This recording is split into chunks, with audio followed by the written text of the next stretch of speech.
नागपूर शहरात अंमली पदार्थांविरोधात पोलिसांनी कंबर कसली आहे. नशेच्या विळख्यात अडकत चाललेल्या तरुणाईला वाचवण्याकरिता नागपूर पोलिसांनी ऑपरेशन थंडर ही विशेष मोहीम सुरू केली आहे. ही मोहीम रवींद्र कुमार सिंगल यांच्या नेतृत्वाखाली राबविण्यात येत असून नागपूर शहरात अंमली पदार्थांच्या विक्री आणि वापरावर आळा घालण्याचा या मोहिमेचा मुख्य उद्देश आहे. या मोहिमेअंतर्गत नागपूर शहरातील विविध पोलीस युनिट्स मार्फत नियमित पेट्रोलिंग आणि तपास मोहीम राबवली जात आहे. विशेष म्हणजे धंतोली पोलीस स्टेशन यांच्या मार्गदर्शनाखाली सकाळी तसेच सायंकाळी 7 ते 8 या वेळेत विशेष पथके परिसरात गस्त घालत आहेत.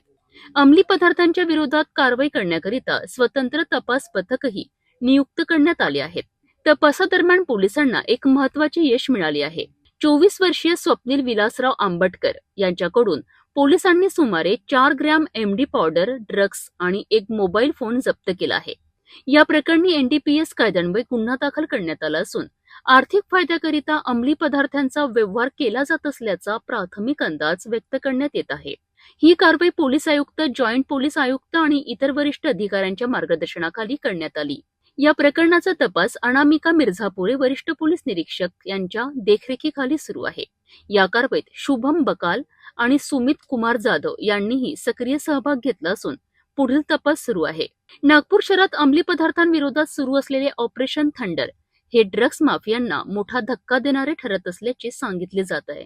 त्यात धंतोली पोलीस स्टेशनची तपास पथकाची टीम पेट्रोलिंग करत असताना सायंकाळी 6 ते 7 वाजेच्या दरम्यान एक कुंभारटोळी नाल्याजवळ एक इसम बाईकवर आलेला होता. त्याची संशयास्पद हालचाली बघून त्याची झडती घेण्यात आली. त्याच्याकडे एक झिपलॉक कॅरीबॅगमध्ये एक 4 ग्रॅमची एमडी पावडर मिळून आली. त्याची ती बाईक, 4 ग्रॅमची एमडी पावडर आणि त्याचा एक मोबाईल जप्त केलेला आहे. त्या इसमाचे नाव स्वप्नील विलासराव आंबटकर, वय 24 वर्ष, राहणार मंगलमूर्ती चौकजवळ सुदामपुरी, सक्करदरा, नागपूर शहर असा राहणारा असून आरोपी हा स्वतःच्या आर्थिक फायद्यासाठी हे सर्व कृत्य करत असल्याचं आढळून आलं. आरोपीला न्यायालयात हजर केलं. दिनांक 28/2/2026 पर्यंत पोलीस कस्टडी रिमांड घेण्यात आली आहे आणि इतर आरोपींचा शोध आणि मुळापर्यंत जाण्याचा आमचा प्रयत्न आहे.